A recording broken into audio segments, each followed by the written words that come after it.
오늘 말씀의 제목을 허상을 쫓는 그런 신앙이다. 말씀의 제목을 가지고 우리가 신앙의 그 정체성을 잘 확인해야 되겠다 하는 그런 말씀을 드리고자 합니다. 하나님과 예수 그리스도를 믿음은 바라는 것들의 실상이요 보지 못하는 것들의 증거라. 그렇게 오늘 본문에서 말씀하시는데 얼마나 이 정확한 표현인지 몰라요. 저도 대학 다닐 때 문학을 공부한 사람이거든요. 그런데 이렇게 정확한 그런 표현을 해준 그런 어떤 문학 작품을 제가 읽어 본 적이 없어요.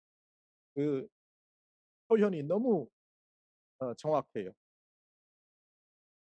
바라는 것은 지금 실제가 아니란 말이에요. 그런데 이미 실상을 가지고 있고 바라는 것들의 실상이요. 보지 못하는 것들이 어떻게 증거를 가질 수 있겠어요. 그런데 보지 못하지만 이미 증거도 가지고 있다. 이게 믿음.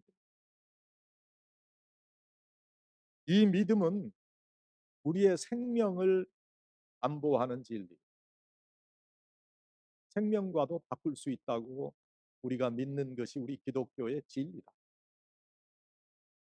그런데 이 진리를 추구한다고 하면서도 다른 허상을 실상이라고 믿는 경우가 있다.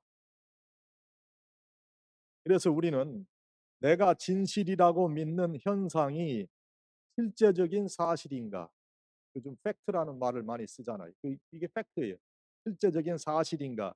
아니면 이것은 이미지인가? 허상인가? 하는 것을 우리가 살펴봐요. 인류 역사를 통해서 보면 잘못된 이미지를 쫓아가다가 낭패를 본 많은 사람들이 있습니다. 2차 대전의 나치즘이나 파시즘, 일본의 군국주의자들, 아마테라스 밑감인가 뭐 그렇게 외치면서 그들이 믿는 것이 진실이라고 했지만 그게 다 헛된 것으로 판명이 되지 않았어요? 그다음에 공산주의자들. 지금 뭐 공산주의가 남아 있다고 하지만 그는 공산주의가 아니죠. 수정된 공산주의, 막시즘이 아니에요. 이건 전체주의죠. 중국도 그렇고 북한도 마찬가지. 그러나 이 모든 것들이 잘못되었다는 것을 역사가 우리에게 알려줬단 말이죠. 우리도 신앙의 허상을 쫓아가는 추구하는 그런 신앙인들이 되어서는 안 돼요. 그렇죠? 신앙의 허상을 쫓아가서는 안 돼요. 무엇이 진실인가? 그 진실에 우리의 모든 것이 거기에 초점이 맞춰져야 됩니다. 첫째, 세상의 복만 구하는 것, 그 허상을 찾는 신앙입니다. 예수 믿으면 돈에 관해서 큰 그런 대박이 터지는 것을 기대하는 그런 사람들. 엄청난 물질의 소유자가 되고 부귀 영화를 누리고 명예를 얻고 육신의 팔자가 피는 것으로 생각하고 예수님을 믿는 그런 신앙이 교회에 와서 결혼하려고 하는 그런 목적을 가지고 교회에 나왔던 사람들이 있어요. 그래도 교회에 다니는 사람이면 조금 괜찮은 사람 아닐까? 심성이 좋은 사람이지 않을까? 그래서 교회에 와서 그런 사람을 찾는 눈을 가지고 신앙생활을 하니 그 신앙생활이 제대로 되겠느냐. 그러나 우리가 팩트로 믿는 그런 믿음의 실상은 어떠한 환경 가운데서도 하나님의 능력을 체험하는 영적 복이다 하는 거예요. 인생이란요 사실 관점의 차이예요. 보는 창문이 하나뿐인 사람은 언제나 하나밖에 보이는 것이 없어요. 그러나 창문이 양쪽에 있는 사람은 이쪽 저쪽을 함께 볼 수 있어요. 우리 크리스찬은 어떠한 태도로 인생을 살아야 하는가 하는 것을 사도 바울의 고백을 통해서 우리가 잘 바라볼 수 있어요. 사도 바울이 보았던 그런 인생의 모습, 그 인생관, 그것을 우리도 가져야 돼요. 그것이 바로 크리스찬의 생활 방식이에요. 그가 어떠한 고백을 합니까? 우리가 사방으로 우겨쌈을 당하여도 쌓이지 아니하며 답답한 일을 당하여도 낙심하지 아니하며 핍박을 받아도 버림받지 아니하며 거꾸로뜨림을 당하여도 망하지 아니하. 왜 그래요? 사도 바울은 비극적인 환경 가운데 있으면서도 슬퍼하지 않았어요. 왜? 망해도 슬퍼하지 않고 없어도 섭섭해하지 않고 절망에 빠져도 낙심하지 않는 것입니까? 그것을 바울 사도는 우리 속에 보배가 있기 때문이라 그렇게 말씀하시고 있어요. 우리가 이 보배를 길그릇에 가졌으니 이는 능력의 심이 큰 것이 하나님께 있고 우리에게 있지 아니함을 알게 하려 함이라. 우리는 흙으로 만들어진 질그릇과 같은 존재다. 질그릇과 같은 우리 육체, 튼튼해도 질그릇이고 아름다워도 질그릇인 우리 육체, 세월이 가면 늙고 병들고 죽고 무너지고 말 이 질그릇 같은 우리들이지만 크리스찬들은 보배 되신 그리스도, 금이나 은같이 없어질 보배가 아닌 영원한 생명이요 기업이요 길이요 진리 되신 그 그리스도를 몸속에 지니고 있기 때문에 우리는 걱정하지 아니한다 하는, 답답해하지도 아니합니다. 낙심하지도 않습니다. 우리들은 근본적인 그러한 낙관적 긍정적 눈으로 세상을 바라보기 때문에 크리스찬들에게는 근본적인 어두움이 없는 거예요. 예수 그리스도가 우리와 함께 계세요. 빛 대신 예수님께서 우리와 함께 계신다는, 여러분, 햇빛이 아무리 따뜻하게 비치는 그런 날이라고 하더라도 젖은 옷을 입고 있는 사람은 뭐 기분이 그렇게 좋을 리가 없어요. 인생은 비극으로 인생을 보는 사람들에게는 항상 비극으로 나타납니다. 그러나 비극을 넘어서 승리를 믿는 사람들에게는 참된 행복이 보여지게 되는 법이다 하는, 우리가 어떠한 태도, 어떠한 관점을 가지고 인생을 살아가느냐 하는 것은 곧 우리가 크리스찬의 길을 가고 있느냐 아니냐를 결정해 주는 것이다. 요즘은 아프리카에 사는 그런 분들도 다 문명이 잘 발달 되고 또 발달된 문명을 잘 받아들여서 어 많이 개화가 된 그런 어 삶을 산다 그래요. 그런데 꽤 오래전에 신발을 만들어 파는 어떤 회사에서 아프리카의 시장을 개척할 계획으로 두 사람의 사원을 파견했어요. "시장 조사를 해서 오라. 장래성을 살펴라." 근데 현지를 두루 돌아보고 온 두 사람의 사원이 각각 정반대의 보고를 했습니다.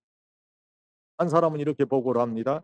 "아프리카 현지에 가서 보니 현지 주민들이 오랫동안 신발을 신지 않고 살아왔기 때문에 이런 습관 속에 살고 있는 사람들에게 신을 신게 하는 것은 굉장히 어려운 일이고 전망이 없습니다." 그렇게 말해요. 근데 다른 한 사원은 이렇게 보고했어요. "현재 아프리카의 주민들은 거의 모두가 맨발로 다니기 때문에 신발을 신도록 계도만 잘하면 그 수요는 무궁무진할 것이고 그래서 전망은 무척 밝습니다." 그랬어요. 근본적인 차이는 그 사건을 어떻게 바라보느냐 하는 그런 관점의 차이예요. 우리 크리스찬의 눈은 어두운 데서도 빛을 볼 수 있어야 된다. 안 되는 데서도 되는 것을 발견해야 돼. 없는 데서도 그 무엇을 찾아야 돼.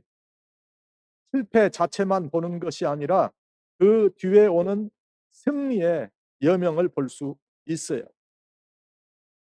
고통만을 괴로워할 것이 아니라 그 고통이 내일의 기쁨을 안겨다 줄 전조인 것을 또한 알 수 있어요. 죽음을 두려워할 것이 아니라 그 뒤에 따르는 영생의 빛도 우리가 발견할 수 있어요. 밝은 면을 볼 줄 아는 영안이 우리에게 예, 열려져야 된다 하는 거예요. 어느 병사가 전투에서 부상을 입고 정신을 잃었어요. 얼마 후 이 병사는 야전 병원의 수술대 위에서 눈을 떴어요. 의사가 말합니다. 너무 걱정하지 마세요. 곧 회복될 것입니다.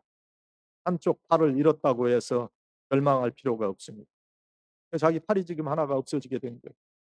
그 의사의 말을 듣고 있던 이 병사가 가만히 눈을 감았다가 다시 뜨고는 이렇게 말합니다. 선생님, 저는 팔을 잃어버린 것이 아닙니다. 저는 팔을 다쳤을 뿐입니다. 없어진 한쪽 팔에 대해서 잃어버렸다고 생각하는 사람과 조국에 바쳤다는 그런 사람 사이에는 한없는 차이가 있는 법이에요. 생각이 좁은 사람들, 마음이 옹졸한 사람은 하나님의 뜻을 헤아릴 줄 몰라요. 그들은 모든 것을 한쪽에서만 봅니다. 하나님의 깊은 섭리를 알지 못하는 사람들은 이렇게 없으면 없는 것만 보고 나쁘면 나쁜 것만 가지고 걱정합니다. 그러나 성숙한 신앙인들은 여기도 보고 여기도 헤아릴 줄 아는 그런 사람으로서 하나님의 측량할 수 없는 사랑을 믿고 의지하는 그런 사람들이다. 그래서 사방으로 우겨쌈을 당해도 쌓이질 않아요. 답답한 일을 만나도 낙심하지 않아요. 거꾸로뜨림을 당해도 망하지 않음을 알고 있고, 그래서 그러한 믿음으로 살아간다. 지금 당하는 내 현실만 보는 것이 아니라 맑은 쪽을 볼 수 있는 영안을 가지고 있기 때문에 하나님께서 이쪽 문을 닫으시면 저쪽 문을 열어주시는 그러한 은혜가 있음을 믿는 거예요.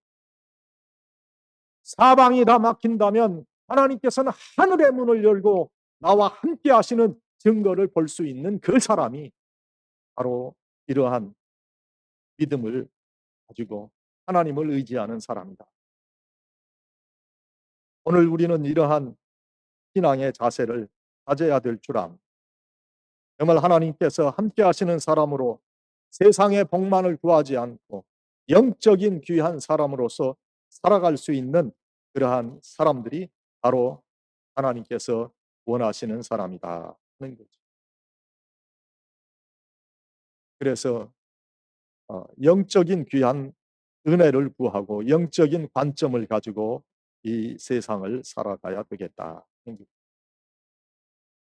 두 번째 허상을 찾는 신앙은 복음이 빠진 윤리, 이 허상을 찾는 신앙이다. 예수님을 믿고 교회의 사명이라고 여기면서 윤리적인 가르침을 따르는 것은 성숙한 신앙의 표현입니다. 그런데 그 윤리의 복음이 빠지면 세상의 다른 종교와 다를 것이 전혀 없어요.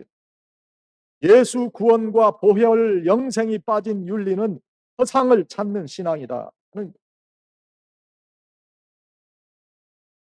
이러한 윤리를 쫓는 그런 신앙의 사람들을 우리가 보면 뭔가 사회운동을 하는 것 같은 느낌은 드는데 거기에 복음이 빠져서 기독교라고 하는 느낌이 전혀 안 들 때가 있어요. 남미의 해방 신학을 도입해서 그래서 억눌린 그런 민중들이 그 억눌림에서 해방돼야 된다고 하는 그런 기치를 걸고 투쟁했던 사람들 중에 체 게바라나 카스트로나 이런 사람들이 있었어요. 그 사람들이 다 신학을 한 사람들이에요. 그런데 결과적으로 그들에게 해방도 이루어지지 않았고 가난만 남았어요. 지금 저는 미국 장로교회 모습을 보면서 굉장히 걱정을 많이 하고 있어요. 우리 교회를 빌려 쓰는 우리 뉴호프 교회는 이 PCUSA 교단이 아니고 그 복음주의적인 PCA 교단이기 때문에 뭐 이 교회에 대해서는 제가 염려를 하지 않고 또 우리와 같이 교회를 나눠 써도 잘못이 없겠다 그렇게 판단을 했지만 미국의 대부분의 그런 장로교의 주류를 이루고 있는 이 PCUSA는 지금 동성애를 강하게 주장하는 그런 주장에 빠져 있잖아요. 그들이 혹시 인권은 얻었을지 모르지만은 하나님의 의의를 잃어버렸어요. 무엇이 복음인지 그 복음의 정체성을 지금 혼란시키는 그런 잘못을 범하고 있다. 세계 기독교 협의회라 해서 WCC라는 그런 기관이 있어요. 월드 크리스천 콜리션이라고 하는 그런 WCC라는 그런 단체가 있는데 이 WCC는 사회 정의는 얻었을지 모르지만 기독교의 복음의 정체성을 완전히 잊어버린 그런 기관이 되고 말합니다.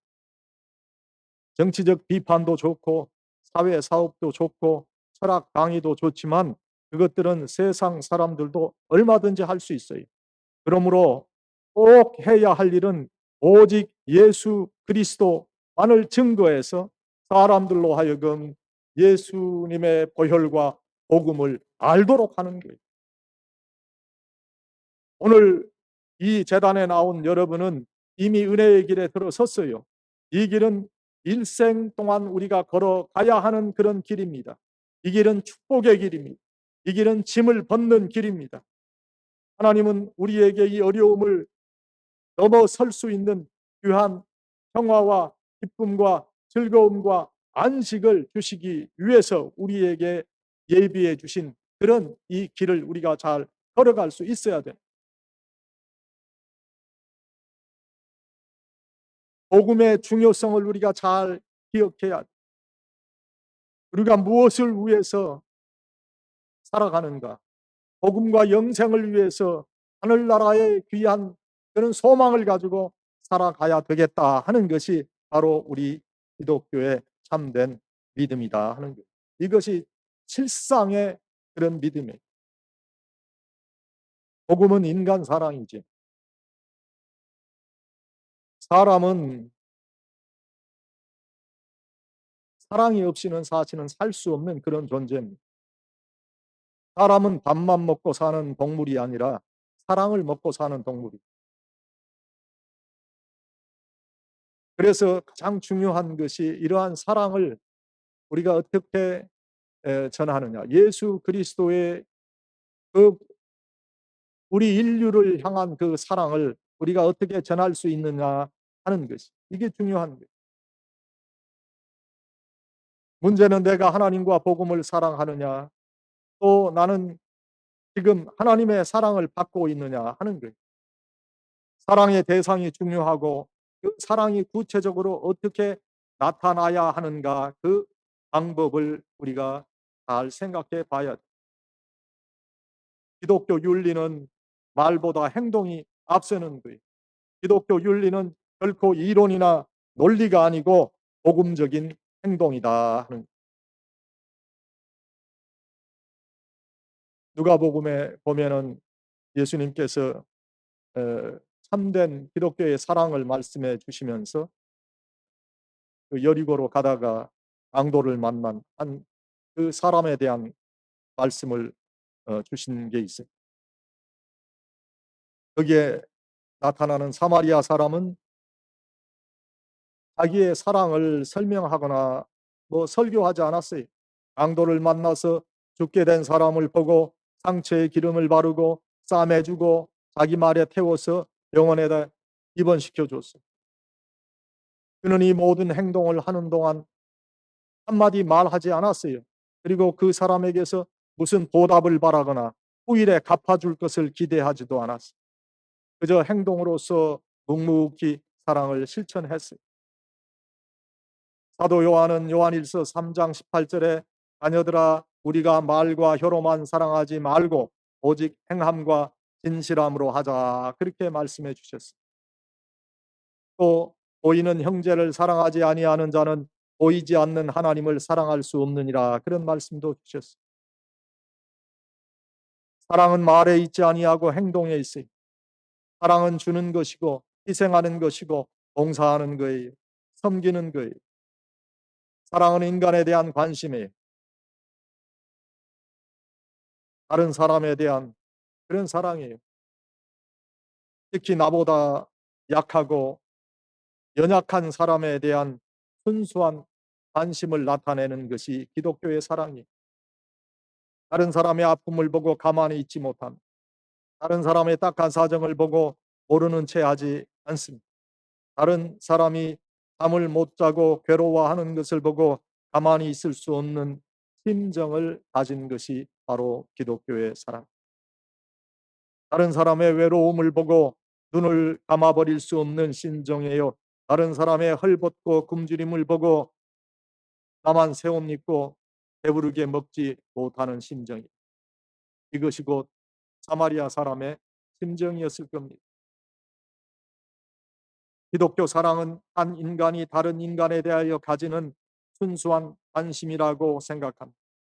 예수님께서 우리들을 사랑하신 것도 이러한 순수한 관심에서 행하신 구속적 역사다.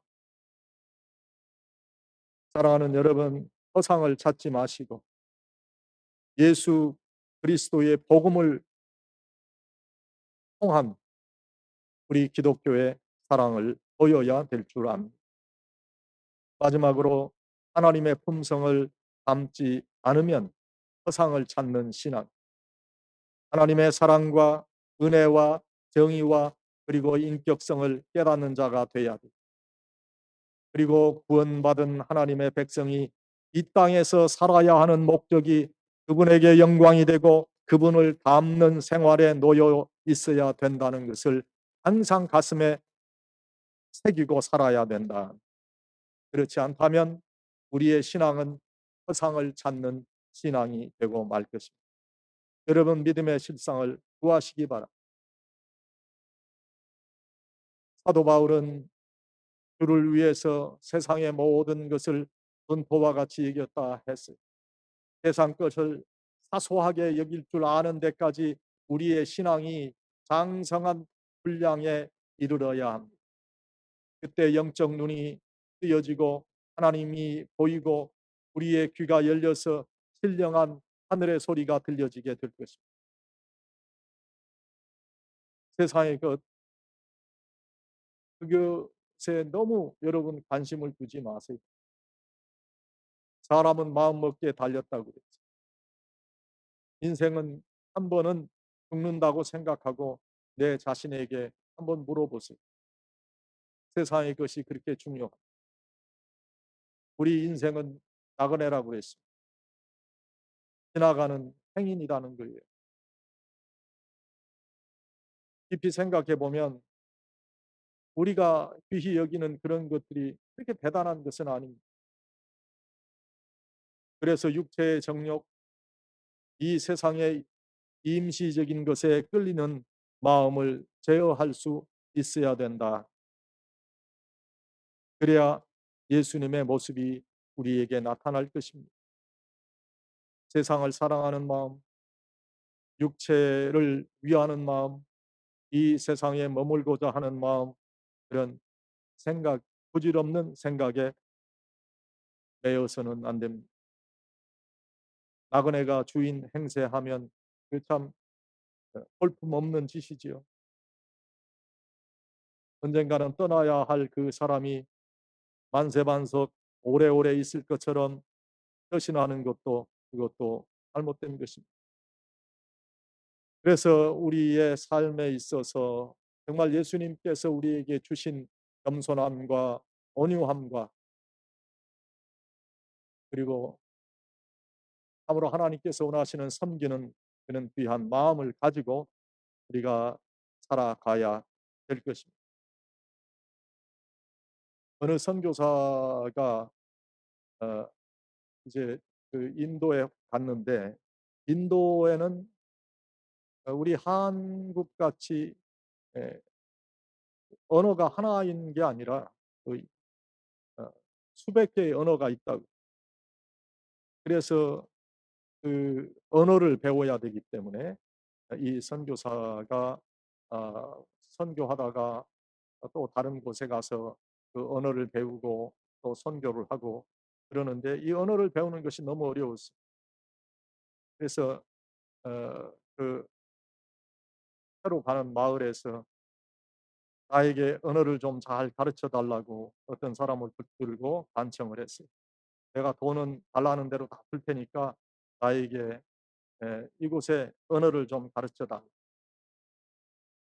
당신이 예수 믿는 사람 안 돼도 괜찮으니 그저 나에게 언어를 잘 가르쳐 달라." 그렇게 간청을 했어요. 돈은 얼마든지 주겠다고 했어요.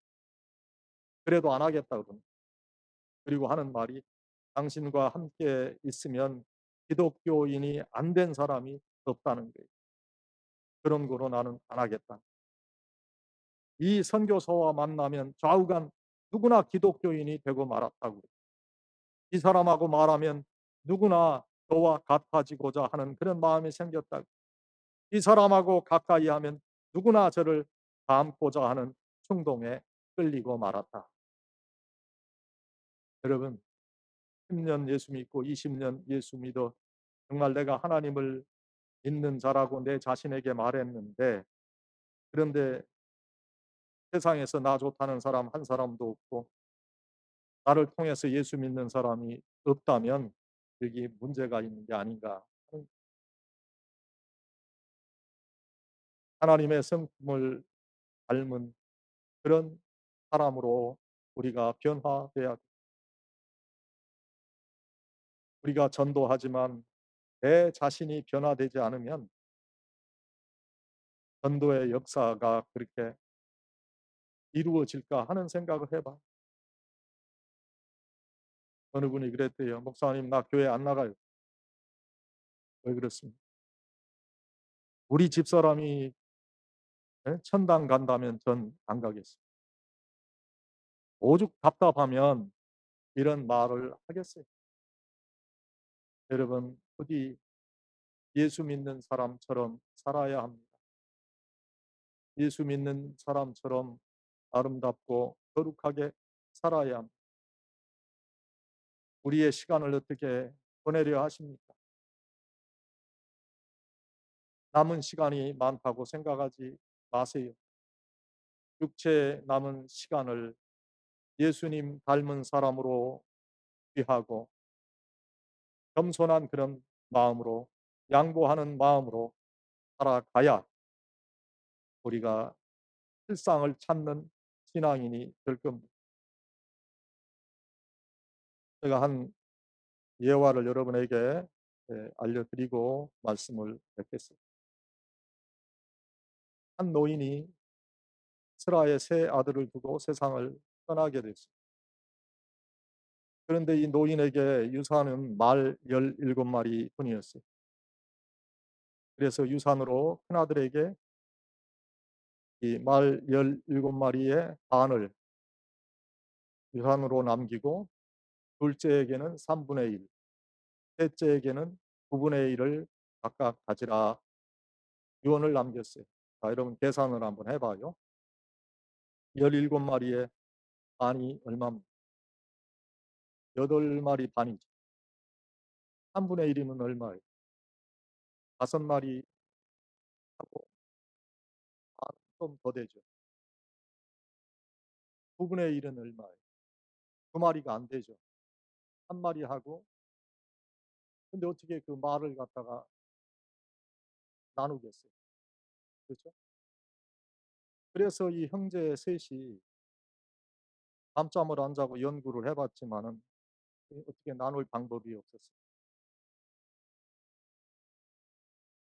그러던 중에 어느 어 그 길 가는 나그네가 그 집에 묵으면서 자기가 가져온 말 한 마리를 줄 테니까 다시 계산을 해서 분배를 해봐라. 그래서 자기 말을 내줬대요. 그러니까 18마리. 그 18마리를 가지고 반으로 나누니까 형은 9마리 가지고, 그다음에 둘째는 3분의 1을 계산하니까 6마리가 나와서 6마리를 갖고, 그다음에 셋째는 왜? 9분의 1인 2마리를 가졌어요. 근데 2마리, 6마리, 9마리를 합하니까 16마리, 9마리, 그다음에 6마리, 18마리, 18마리, 18마리 아니죠. 17마리 가졌죠. 9마리, 6마리, 2마리, 17마리가 되면 한 마리가 남았어요. 47손에. 그런데 이걸 다시 한번 계산을 해보세요. 그 17마리를 줬는데 형이 반을 가지라고 그랬는데 반이면은 8마리, 9마리인가? 9마리, 반이면 8마리 반이죠. 그런데 내가 그냥 8마리 가질게 하고 양보를 했다고 생각해 봐요. 그럼 17마리에서 8마리 빼면 9마리가 남나? 그렇죠? 그러면 동생은 6마리 갖고 또 그 막내도 2마리를 가져요. 그럼 한 마리가 남아. 그럼 자기 가지면 되는 거예요. 그다음에 둘째가 양보를 했다고 생각해 봐요. 내 3분의 1을 가져라고 그랬으니까 내가 6마리를 가져야 된다 그러지 않고 내가 5마리만 갖겠다. 그러면 12마리가 나와. 그렇죠? 그러면 마지 형도 9마리 갖고 자기 동생도 2마리 갖고 그리고 또 한 마리가 남아. 그럼 자기가 가지면 되는 거예요. 막내도 내가 2마리 가지는 것이 아버지의 유언이지만 한 마리만 내가 갖겠다. 그러면 16마리가 남아. 형이 9마리 갖고 둘째 형이 6마리 갖고 그러면 15마리. 하긴 2마리 가질 수 있는 거예요. 이 말씀은 지금 무슨 말씀을 제가 여러분에게 드리려고 하는 거냐면 이것이 나도 살고 우리의 이웃도 살게 하는 거다. 내가 양보하고 내가 겸손해지고 내가 섬기는 사람으로 살면 우리의 이웃도 살고, 여러분 이것이 우리의 신앙입니다. 허상을 찾아서는 안 돼요. 우리의 신앙은 물질적인 것이 아닙니다. 우리의 신앙은 어떻게 하나님을 섬기고 어떻게 영생의 귀한 진리에 도달하느냐 하는 것이 우리 신앙의 실상. 우리의 신앙은 윤리도 도덕도 철학도 정치도 아닙니다. 우리의 신앙은 복음입니다. 이 복음의 진리에 설 수 있는 우리는 예수님의 모습을 닮아서 살아가는 사람. 세상의 욕심을 버리고 하늘의 사람들처럼 살아가시는 그런 여러분들이 되시기를 주님의 이름으로 간절히 축원합니다.